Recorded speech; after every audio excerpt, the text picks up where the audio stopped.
د ډیوې قدرمنو لیدونکو او اوریدونکو تاسو ته هرکلی وایم او ستاسو کوربنۍ منزه شهید نن زموږ سره یو وارې بیا په پاکستان کې د افغانستان سفیر ښاغلی عاطف مشال صاحب ملګری دی د ډیوې د فیسبوک پاڼې د لارې په ژوندۍ بڼه او د عامر تاکاني چې په پېښور کې یو افغان کډوال دی د هغې په قضیې باندې به خبرې کوو او سفیر صاحب تاسو ته هرکلی وایو ستړي مه شئ په خیر راغلی خیر وروده سفیر صاحب د عامر تاکالي کومه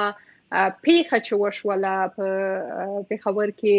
چې میشت یو افغان کډوال دی پولیسو په سوشل میډیا باندې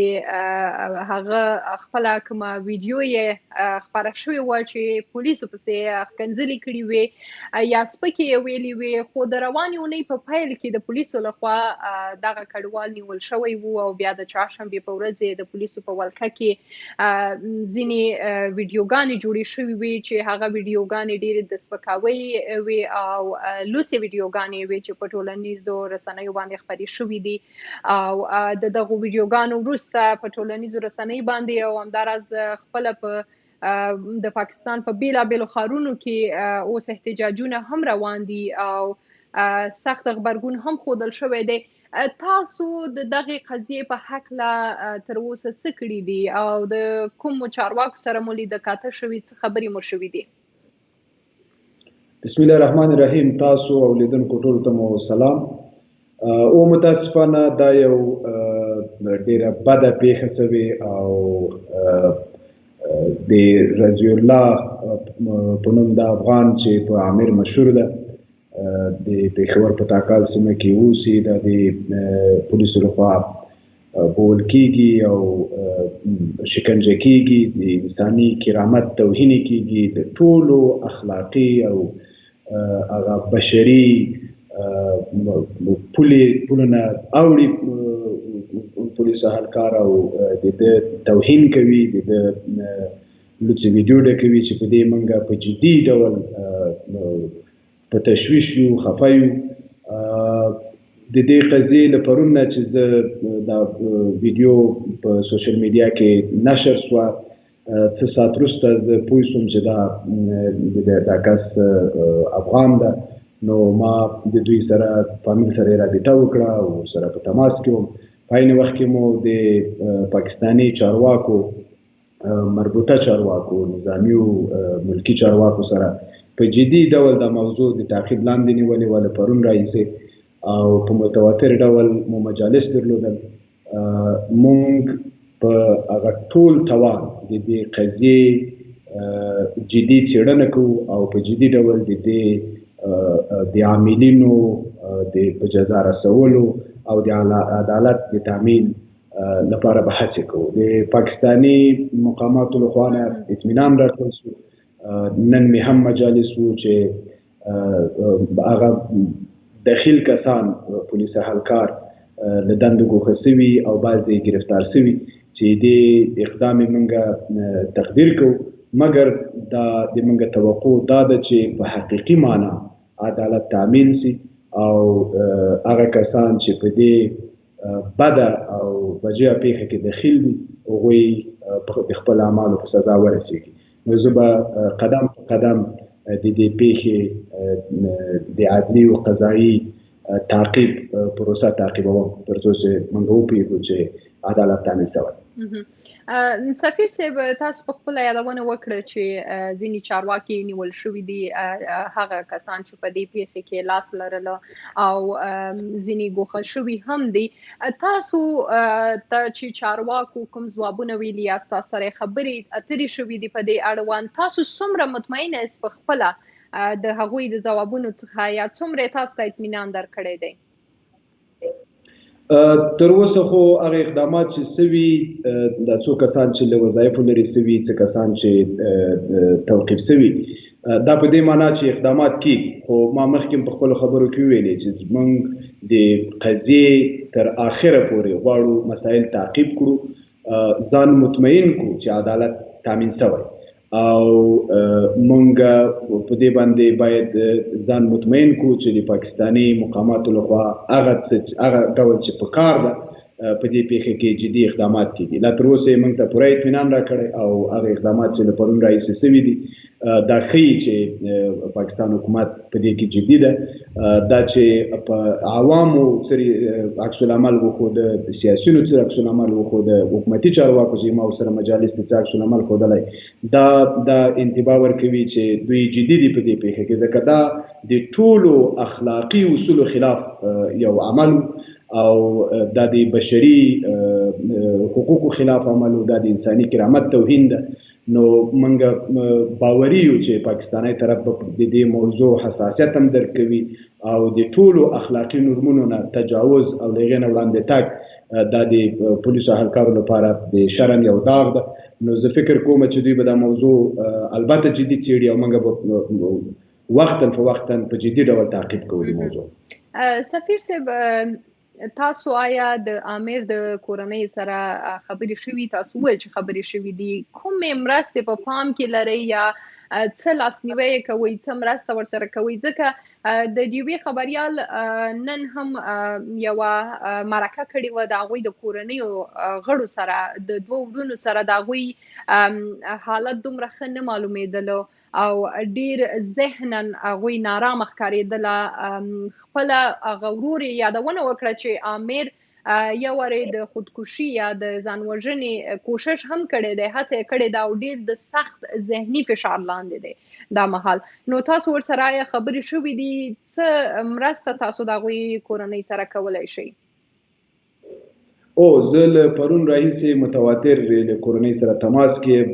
په مسلسل ډول اړیکه سره لرو او په مختلفو مسایلو کې خبرې ورسره کوم. همداسې زموږ ډیپلوماتانې کور ته ورغلي وو، زه به سبا خپله د لیدنه کوم، نږدې نه به یې ګورم. څه چې ضرورت وي موږ به یې تر څنګ ولاړ یو. د عامر قضیه د افغانستان د سفارت لپاره یو د مهمو مسلو نه ده. موږ به په جدي ډول هم د قضیې د تعقیب په برخه کې جدي یو او هم د دوی نورو مسایلو ته د رسیدګي په برخه کې به جدي اقدامات کیږي. البته زموږ سره تماس کیو او تماس هم سفارت نیولی. متاسفانه دوی کله چې بندیان وو، بندي وو یا له بند نه راخلاص شوی، موږ سره سفارت یا خونسرداري سره تماس نه و نیولی. البته چې یا به ډار شوی وي یا به هر بل وجه چې وه، خو تماس ما خپله نیولی او زه لا تر اوسه هم ورسره متواتر ډول باندې تماس کوم. او سفیر صاحب، خپله هلته په پاکستان کې کومې شمیرې چې د پاکستان حکومت ښیي چې افغان کډوال دي، هغه کوم چې رجسټر ښیي هغه 14 لکه دي یا 1.4 میلیونه ښیي، او د دې ترڅنګ ویل کېږي چې همداراز 1.5 میلیون یا د هغې نه هم ډېر نور هغه کډوال میشتي په پاکستان کې چې راجستر شوي نه دي. د افغانستان د حکومت شمیرې څه دي او دا چې د دغو کډوالو د ستنېدو پروسه بیرته خپل هیواد ته افغانستان ته څنګه روانه ده او څه خبرې شوي دي خپله د یونیسیار دفتر د خوا یا د کډوالو لپاره چې کوم د ملګرو ملتونو اداره ده هغه څه وایي په دې اړوند؟ مونږ 1.4 میلیونه پی او آر کارت والا افغان مهاجرین لرو چې هغه رجسټر شوي دي او تقریبا تر دا او 15,000 نان رجسټر چې هغه لا نه دي رجسټر شوي دا افغانان لرو لا تر اوسه دلته. او له دې سره سره مونږ په 8,80,000 ای سی سی کارت والا کارت هولډران لرو چې دا دوه پی او آر کارت او ای سی کارت فرق لري. نو جمله دغه تعداد ده چې 14.4 پلس دا پی او آر کارت والا دي، 8,80,000 ای سی سی کارت والا دي او 15,000 غیر رجسټر شوي افغانان دي. تیر کال منګه 6,610 د پی او آر کارت والا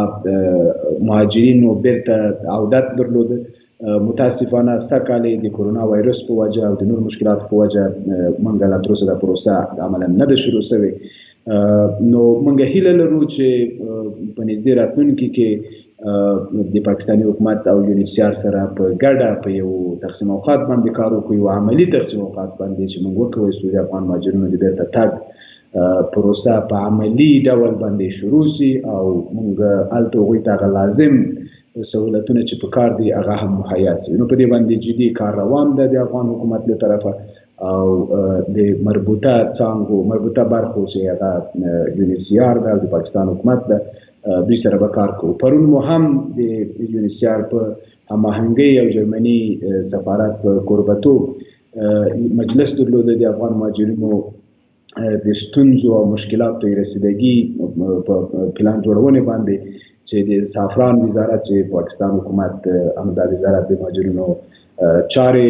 په مخ بیایي، دوی وزیر هم پکې وو. نو په هغه مجلس کې هم په تفصیلي ډول په دې مواردو بحث وکړ.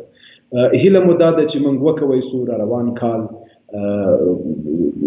موږ د افغان مهاجرینو د بیرته تګ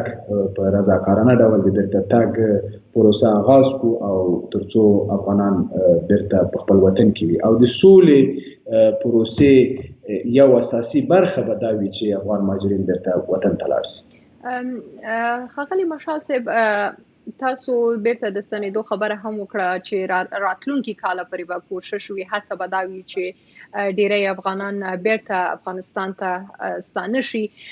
خو آیا په پاکستان کې د هغوی کوم عدلیه او قضایي ادارو ته چې لاسرسی دی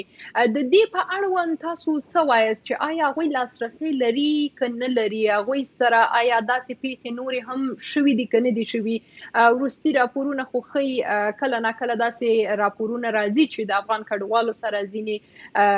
ناروا چلند د پولیسو لخوا په پاکستان کې شوی دی او زیاتره وخت هغوی لاسرسی هم نه درلودو. نو دا تاسو د کوم چینل له لارې او آیا دغه مسله تاسو د پاکستاني چارواکو سره پرې بحث وکړ چې دوی دغه لاسرسی نه لري یا لري هم، خو آیا دوی ته عدالت او انصاف ورکول کیږي؟ د منګه کوشش دا ده چې د ټولو افغانانو لپاره چې دلته دي که مهاجرین دي که راجستر شوي مهاجرین دي که بې ډاکومنټه مهاجرین دي، د هغوی ستونزو ته رسیدګي وکړو. د افغان طبیعي د حقوقو د ساتلو مسؤلیت نه ده. البته چې وختاً په وختاً داسې پیښې موږ اورو او متاسفانه چې ډېر وخت موږ ته راپور کیږي نه تر څو چې موږ عملا اقدام وکړو. موږ ډېر وروسته یا خبر سو یا هیڅ راپور نه شي یا لکه دغه پیښه د سوشل میډیا ته چې ورسېږي بیا موږ پرې خبر سو. نو د موږ هیله دا ده چې د ټولو افغان مهاجرینو مو هیله دا ده چې په داسې مواردو کې سفارت سره قونسلګریو سره تماس ونیسي. موږ پاکستان حکومت سره په دې موارد واضح تفاهم لرو. هغه کسان چې دلته د رجسټر شوي دي د مهاجرینو په صفت ژوند کوي، هغوی خپل حقوق لري او باید د هغو حقوقو ساتنه وشي. نو زه دا البته چې دا نه ردوم چې دلته به داسې پیښې مخکې هم شوي دي او اوس هم کېږي، خو په عین وخت کې غوښتنه مې دا ده چې که په وخت سره افغان سفارت قونسلګریو سره رابطه ونیول شي، موږ به جدي څارنه پوښتنه او څېړنه وکړو. د یونیسیار او پاکستان حکومت سره په متواتر ډول په دې مواردو کې په تماس کې، خو هغه وخت به موږ دا تماسونه او دا رابطې ډېره ښه نتیجه ورکړي چې موږ سره د افغان مهاجرینو لخوا هم همکاري وي، موږ ته داسې موارد راپور کړي، موږ سره یې شریک کړي. البته چې په بل ملک کې اوسېدل د مهاجرو په صفت ډېرې ستونزې لري چې موږ یې عملا وینو او په دې هیله چې پاکستان حکومت لکه څنګه چې مقامات په اسلام آباد کې موږ ته اطمینان راکوي او همیش د کومک او د حمایت ډاډ او وعده راکوي، په عمل کې هم موږ په ساحه کې هغه څه چې په مجالسو کې وعده کېږي هغه وي. د پاکستان حکومت خپل ویلي دي چې دوی به په خپل د دوی خپل ادارې به د دې څارنه کوي، د دې پلټنې به کوي، د دغه پیښې او انصاف به امیر ته ورکول کیږي. خو آیا تاسو داسې ګڼئ چې باید په دې حق د بشري حقوقو ادارو سره هم اړیکه ونیول شي او یا هم د ملګرو ملتونو ادارو سره؟ د جون په 20 باندې د کډوالو نړیواله ورځ هم و او د ملګرو ملتونو زیاتره کوم ټینګار چې و په همدې خبرې و چې بشري حقونه باید په پام کې ونیول شي، په خاص توګه کډوالو ته. نو آیا تاسو ګومان کوئ چې دغه پیښه د دې پیښې لپاره پکار دی چې یو جدا کمیشن جوړ شي او یا که خپله د چارواکو خبرو تاسو ته اطمینان درکړی دی چې هغوی به دغه انصاف ورکوي؟ مونږ لا تر اوسه په ډیرو اولي مراحلو کې یو. مونږ به ځان مطمئن کوو چې پاکستان حکومت موضوع ته څومره په جدي ډول رسیدګي کوي. لا تر اوسه چې مونږ کومې هڅې او اقدامات وینو فکر کوو چې رسیدګي به وسي، خو دا بل وخت نه مخکې وي که زه دا وایم چې دا اقدامات کافي دي. یونیسیار د امیر رضی الله د پی او آر کارت لرونکی ده، نو د یونیسیار د سره رسمي رجسټر افغان مهاجر ده. د حقوق د یونیسیار د چتر لاندې باید وساتل سي. یونیسیار په دې موضوع کې په جریان کې ده. نو مونږ به اول د پاکستان حکومت سره البته چې یونیسیار په دې موضوع کې داخل وي د پاکستان حکومت هڅې ګورو، دغه اقدامات به ګورو او مونږ به د نږدې نه له حکومت سره کار کوو تر څو مطمئن سو چې عدالت تامینېږي. ډیره مننه ستاسو څخه ښاغلی مشال صاحب چې دیوې ته مو وخت راکړ او زموږ سره ملګري شوئ او دغه ټول معلومات مو د دغه پیښې په اړوند او ستاسو هلې ځلې چې تر دا مهال مو کړي دي او دغه قضیه له نږدې څخه څارئ، د دغه معلومات مو د لیدونکو سره شریک کړله. کور وده. د دې وی قدرمنو لیدونکو دا و هغه معلومات چې د امیر تاکانی په قضیه باندې تاسو ته راغونډ کړي وو او د پاکستان کې د افغانستان سفیر عاطف مشال صاحب زموږ سره میلمه وو او تر دا مهال کوم پرمختګ چې راغلی دی په دې قضیه کې هغه دا دی چې د پیښور د پولیسو مشر یا اس اس پی د دندې څخه لري شوی دی او پولیس وایي چې هغه 3 پولیس هم نیولي دي چې پر ضد یې مقدمه درج کړې شوې ده چې د امیر تاکالي نه لوڅه ویډیو جوړه کړې وه. نو دغه د دې قضیې په اړوند کوم